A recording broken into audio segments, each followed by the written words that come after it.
The prosecutor of the International Criminal Court (ICC) is actively pursuing the arrest of leaders from both Israel and Hamas, which includes the prominent figure of Netanyahu. Greetings, everyone. Today, our video focuses on the recent development where the prosecutor of the International Criminal Court (ICC) has requested arrest warrants for Israeli and Hamas leaders, including Netanyahu, due to allegations of war crimes committed in Gaza. These accusations involve crimes against humanity. Both Biden and Israeli leaders strongly condemn this move, describing it as outrageous and anti-Semitic. A panel of judges will ultimately determine whether to issue the arrest warrants. Despite this, Netanyahu remains steadfast in his commitment to continue the fight against Hamas. An expert in international law predicts that these actions may potentially weaken Netanyahu's standing on the global stage. Notably, South Africa expresses its support for the ICC's actions. It is important to note that the ICC was established in 2002 with the purpose of prosecuting grave atrocities. Without further delay, let us delve into our discussion. In a significant move that further isolated Israel regarding the conflict in Gaza, the chief prosecutor of the leading war crimes court has requested arrest warrants for Israeli Prime Minister Benjamin Netanyahu and Hamas leaders. This announcement, while not immediately resulting in the arrest of Netanyahu and his defense minister Yoav Gallant, carries symbolic weight and intensifies the international scrutiny of Israel's actions during the 7-month war. In the Gaza Strip and Israel, the court's prosecutor, Karim Khan, has accused Netanyahu, Gallant, and 3 Hamas leaders, namely Yahya Sinwar, Mohammed Deif, and Ismail Haniyeh, of committing war crimes and crimes against humanity. The condemnation of the prosecutor's action as disgraceful and anti-Semitic came not only from Israeli leaders, including Netanyahu, but also from US President Joe Biden, who vehemently criticized the prosecutor and expressed his support for Israel's right to protect itself from Hamas.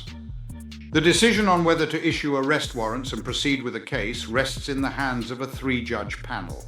Typically, it takes approximately 2 months for the judges to reach a verdict on such matters. Since Israel is not a part of the court, there is no immediate danger of prosecution for Netanyahu and Gallant, even if arrest warrants are issued. However, the possibility of being arrested could pose challenges for these Israeli leaders when it comes to international travel. Characterizing the prosecutor's allegations as a disgrace and an assault on both the Israeli military and the entire nation of Israel, Netanyahu expressed his determination to continue the ongoing battle against Hamas. In response to the attempt to apprehend Netanyahu and Gallant for their involvement in the Gaza conflict, Biden expressed his outrage, firmly stating that there is absolutely no comparison between Israel and Hamas, regardless of what the prosecutor may insinuate. Hamas, in addition, criticized the actions of the ICC prosecutor, arguing that the demand to apprehend its leaders unjustly equates the victim with the perpetrator. Facing immense domestic pressure, Netanyahu is being urged to bring an end to the ongoing conflict. Weekly protests, attended by thousands of Israelis, are demanding that the government negotiate a resolution to secure the release of Israeli hostages held by Hamas. Concerns are growing that the window of opportunity is closing rapidly. Over the past few days, Gallant and Benny Gantz, the remaining members of his war cabinet, have expressed their intention to step down if Netanyahu fails to articulate a well-defined post-war plan for Gaza. However, Monday saw an overwhelming display of solidarity for Netanyahu, with politicians from all sides denouncing the actions of the ICC prosecutor. Among those who voiced their support were Israel's President Isaac Herzog, as well as Netanyahu's main political adversaries, Gantz and opposition leader Yair Lapid. The impact of Khan's action on Netanyahu's reputation remains uncertain. The potential issuance of an arrest warrant against Netanyahu may actually work in his favor, as Israelis tend to unite in support during times of national crisis. On the other hand, his adversaries might hold him responsible for instigating a diplomatic disaster.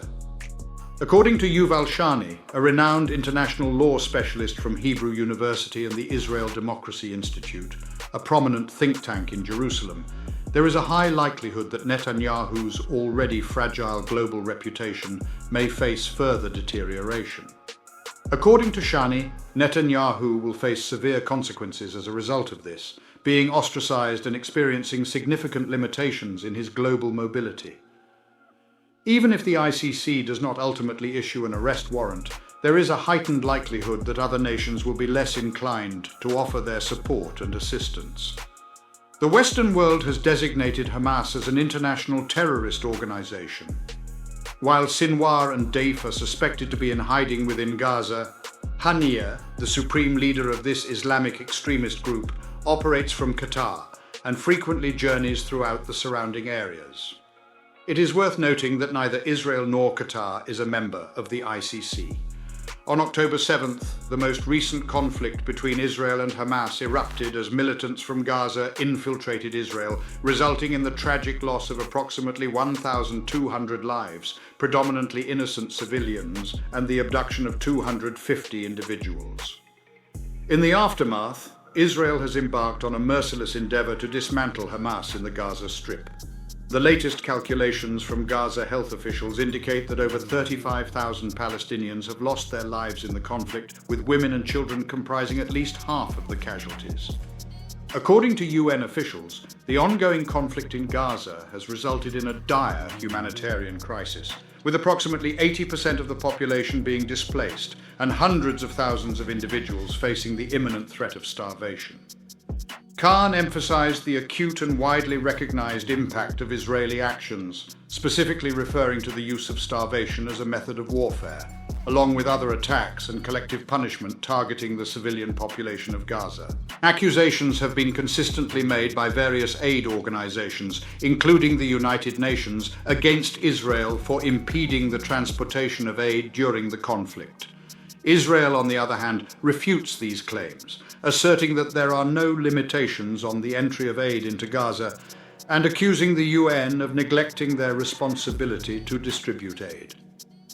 During his visit to the region in December, Khan personally witnessed the devastating aftermath of the Hamas actions on October 7th, and he expressed his deep concern for the profound impact caused by these unconscionable crimes. Scores of individuals participating in a dance party were ruthlessly targeted and killed by Hamas militants during their violent rampage. Additionally, numerous families seeking refuge in their own homes were mercilessly murdered. In response to these heinous acts, Khan emphasized the urgent need for those responsible to be held accountable. Amal Clooney, a renowned lawyer specializing in international human rights, was part of a distinguished panel of experts that provided guidance to Khan. In a statement, she affirmed that the panel had reached a unanimous consensus, concluding that there are valid grounds to suspect that leaders from both Hamas and Israel have been involved in acts that qualify as war crimes. President Cyril Ramaphosa's office expressed support for Khan's declaration to apprehend leaders from both Israel and Hamas, a move that South Africa, a country at the forefront of the genocide case against Israel in the UN World Court, welcomed. Upholding the principles of international rule of law, the office emphasized the importance of equal application of the law to all parties involved.